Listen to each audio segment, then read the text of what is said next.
স্বাগত ডিবিসি দেশের সংবাদে আপনাদের সাথে আছে অর্ঘমিত্রা দরদার। এবার জানাবো খবরের বিস্তারিত। মশার অত্যাচারে অতিষ্ঠ বরিশালবাসী।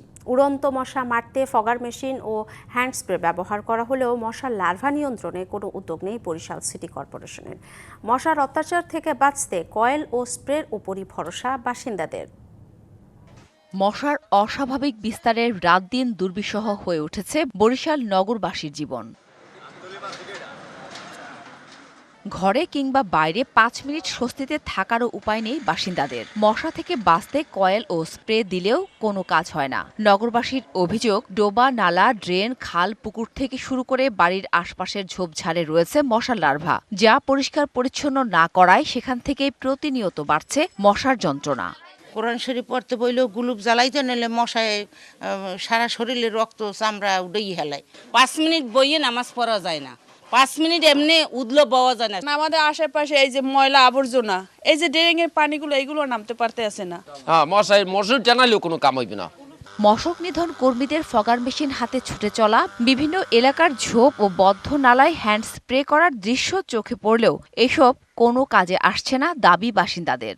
ওষুধ দিলে বাইরা দিলে হ্যাঁ আর মশা ঘরে ওঠে, কোনো কাম হয় না মশায়। ওষুধ যে দেয়, ওষুধ তেলা ছোট ওঠে ঘরে আর বাইছে। উড়ন্ত মশা মেরে কোনোভাবে এ অত্যাচার থেকে রক্ষা মিলবে না। পাশাপাশি মশার লার্ভা নিয়ন্ত্রণ করা গেলে মশা নিয়ন্ত্রণ করা সম্ভব বলে জানান সমাজকর্মী। তো শুধু উড়ন্ত মশা মারার ঔষধই আমরা দেখতেছি, কিন্তু সেই ঔষধের যে কার্যকারিতা সেটা কখনো পরীক্ষা করছে কিনা এগুলো কখনো আমার জানা নাই। সবচেয়ে বড় বিষয়টা হলো এটাকে করতে হবে একযোগে এবং ক্রাশ প্রোগ্রামের আওতায়। বরিশাল সিটি কর্পোরেশনের প্রধান নির্বাহী কর্মকর্তা জানান, নগরবাসী তাদের বাড়ির আশপাশের ময়লা পরিষ্কার না করলে জরিমানা, একই সাথে ঝোপঝাড় পরিষ্কারের কার্যক্রম হাতে নেওয়া হচ্ছে। ওষুধ যেটা আছে ওষুধে কোনো সমস্যা নাই, আমরা মাইকিং করছি পর্যায়ক্রমে। আমরা নিজের দায়িত্বে যতটুকু পরিষ্কার করার কথা সেই জায়গাটা আমরা পরিষ্কার করব। পরিষ্কার না করলে আমরা মোবাইল কোডের মাধ্যমে তাদের জরিমানার ব্যবস্থা করব। এদিকে অভিযোগ রয়েছে, ইউনিয়ন পরিষদ থেকে সিটি কর্পোরেশনে অন্তর্ভুক্ত হওয়ার 22 বছর কেটে গেলেও 6টি ওয়ার্ডে মশা নিধনে কোনো ধরনের কার্যক্রম পরিচালিত হচ্ছে না। DBC news desk. রাঙামাটির কোমর তাঁতের কাপড়ের চাহিদা আছে সারা দেশে, তবে নানান সংকটের সম্ভাবনাময় এই খাত বিপর্যস্ত। উৎপাদন খরচ বৃদ্ধি ও শ্রমিক সংকটে লোকসান হওয়ায় কমেছে বিনিয়োগ, বন্ধ হয়ে গেছে অনেক কারখানা। তবে সরকারি সহযোগিতা পেলে এই শিল্প আবার ঘুরে দাঁড়াবে বলে প্রত্যাশা শিল্প সংশ্লিষ্টদের। তাতে কাপড় বুনতে ব্যস্ত শ্রমিকরা। তৈরি হচ্ছে পিনন, হাদি, গামছা সহ নানা পণ্য। স্থানীয়দের পাশাপাশি পর্যটকদের কাছেও ব্যাপক চাহিদা হাতে তৈরি এই পণ্যের। তবে কদর থাকলেও আগের মতো জৌলুস নেই রাঙামাটির কোমর তাঁত শিল্পের। কাঁচামালের দাম বাড়ায় বেড়েছে উৎপাদন খরচ, কমেছে লাভ। চাহিদা অনুযায়ী মজুরি না থাকায় মিলছে না কারিগরও। এসব কারণে উদ্যোক্তারাও মুখ ফিরিয়ে নিয়েছেন এই খাত থেকে। তাতে জেলায় দিন দিন কমছে তাঁত কারখানা।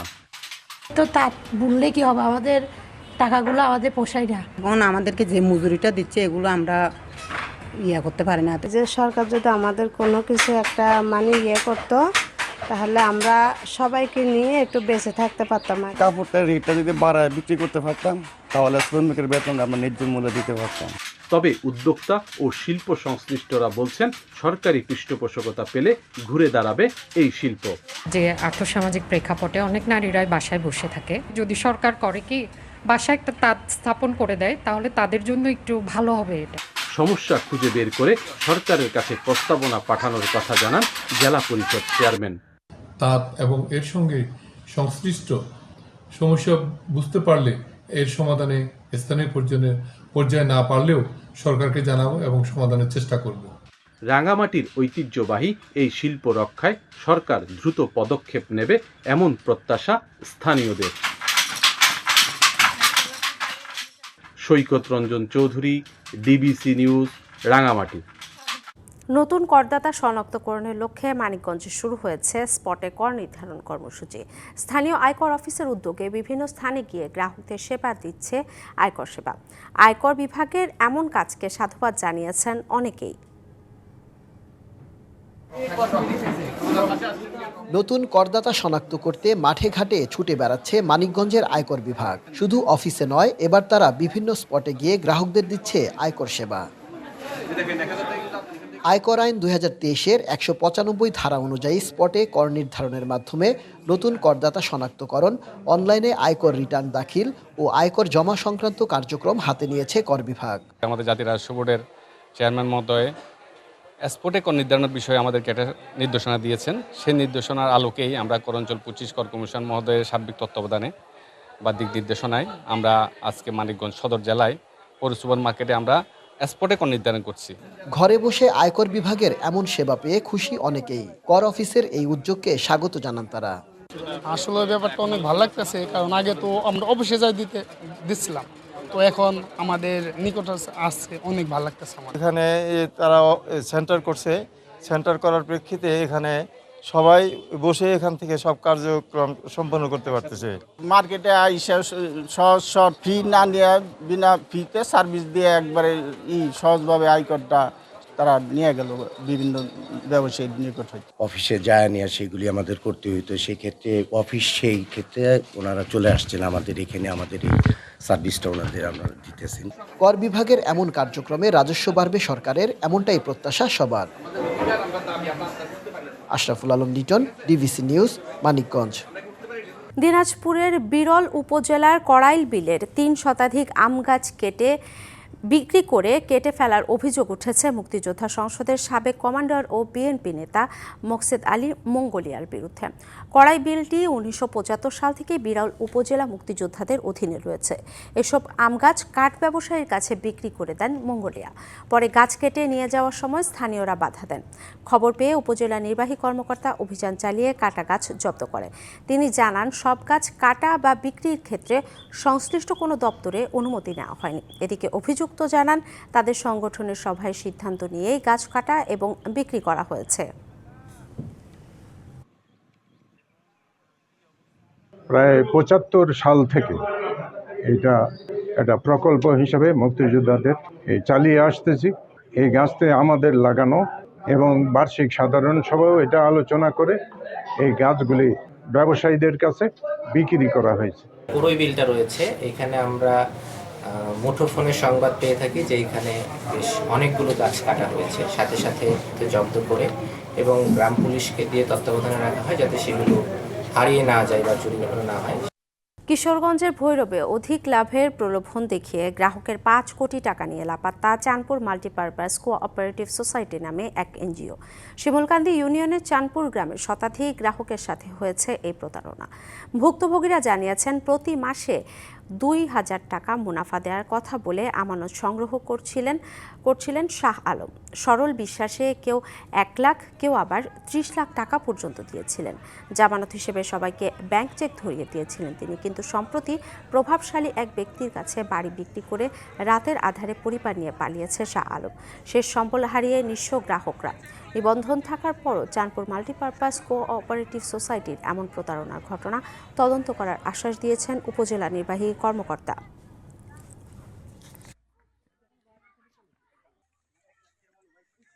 আমি কইছি, ভাই ইলার একবার ঢাকালে যাবে ভোটে দিলাম ঈদের পর আয়ো। কেউ 10 লাখ, 20 লাখ, 30 লাখ করে টাকা লাগতো, প্রতি মাসে তাদের একটা মুনাফা দেওয়ার চেষ্টা করতো। কয়েক কোটি টাকা নিয়ে দেশ থেকে উধাও হয়ে গেছে। যদি কোনো ভুক্তভোগী স্বপ্রণোদিত হয়ে এই মামলাটা করেন, আমরা প্রশাসনের পক্ষ থেকে তাদেরকে সর্বোচ্চ সহযোগিতা প্রদান করব। অভিযোগের প্রেক্ষিতে পরবর্তী তদন্ত কার্যক্রম এবং আইনানুগ ব্যবস্থা গ্রহণ করব। জেলা পর্যায়ে বাণিজ্যিক প্রতিষ্ঠান গড়ে নারীদের একটি বড় অংশকে সম্পৃক্ত করেছেন দিনাজপুরের এক কারখানা মালিক। প্রায় 300 নারী শ্রমিক কাজ করছেন তার প্রতিষ্ঠানে। পিপি ব্যাগ তৈরির ক্ষেত্রে ব্যাগের প্রাথমিক ধাপে সুতা থেকে ব্যাগ তৈরি এবং প্রিন্টিং ও প্যাকিং সব ধরনের কাজ দক্ষতার সাথে করছেন নারীরাই। 2007 সালে দিনাজপুরের পুলহাটের বেসিক এলাকায় প্লাস্টিক ব্যাগ তৈরির এই কারখানা স্থাপন করা হয়। এখানে তৈরি হয় সার, চিনি, আটা, ময়দা, ফিড মিল ও সবজির বিভিন্ন ধরনের প্লাস্টিক ব্যাগ। দৈনিক 60,000 ব্যাগ তৈরি হয় পাটোয়ারি বিজনেস হাউস এই নামের কারখানায়।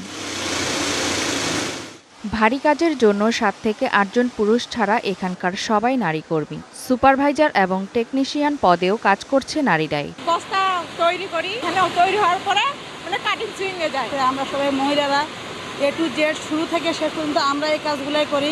দিনাজপুরে এরকম কারখানা আর নাই, একটাই শুধু কারখানা।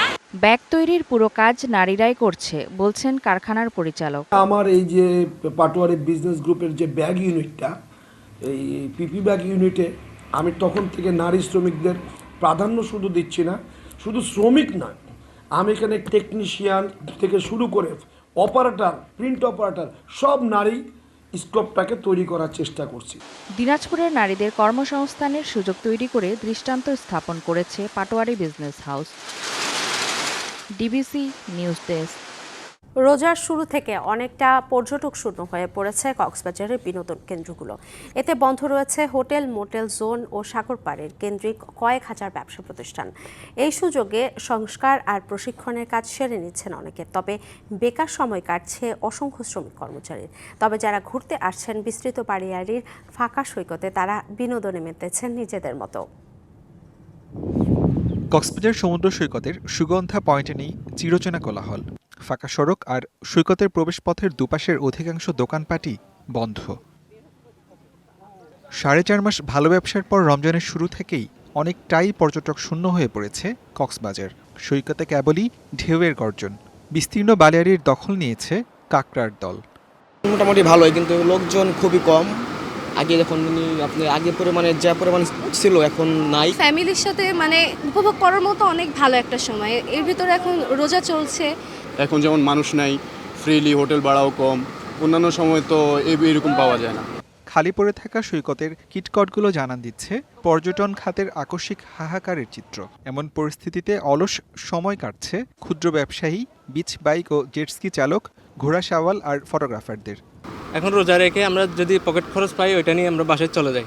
আমরা তাকাই থাকছি ঈদের মৌসুমে আমাদের কিছু হবে, ওই অপেক্ষার জন্য আমরা বসে আছি। আমাদের ব্যবসা বাণিজ্য এখন তো খুবই হালকা, লোকজন নেই, লোকজন আসলে ব্যবসা হবে এই আশায়। পর্যটক নেই, তাই শহরের রেস্তোরাঁগুলোতেও একই চিত্র। খালি পড়ে আছে 5.5 শতাধিক হোটেল, মোটেল, রিসোর্ট ও গেস্ট হাউসের কক্ষ। এই মাসটা আমাদের সময় হলো যে আমাদের দোকানগুলা, হোটেলগুলা নতুন করে সাজানো গোছানোর জন্য, বিশেষ করে রং ভাঙাচোরা যেগুলো আছে এগুলোকে মেরামত করে রমজানের পরে ঈদের থেকে যেন আবার পরিপূর্ণভাবে ব্যবসা করতে পারে, পর্যটক সেবা দিতে পারে, তার জন্য আমরা প্রস্তুতি নিয়ে থাকি। ঈদের ছুটিতে আবারও সমুদ্রের নোনা জলে উচ্ছ্বাসে মেতে উঠবেন লাখো পর্যটক। প্রাণ ফিরে পাবে পর্যটন নগরী, এমনটাই আশা সংশ্লিষ্টদের। DBC news desk. ডিবিসি দেশের সংবাদ এই ছিল এখনকার মতো। ডিবিসি নিউজের সংবাদগুলো পড়তে ভিজিট করুন dbcnews.tv আর ভিজিট করুন ডিবিসির ফেসবুক পেজ এবং ইউটিউব চ্যানেল। সঙ্গেই থাকুন।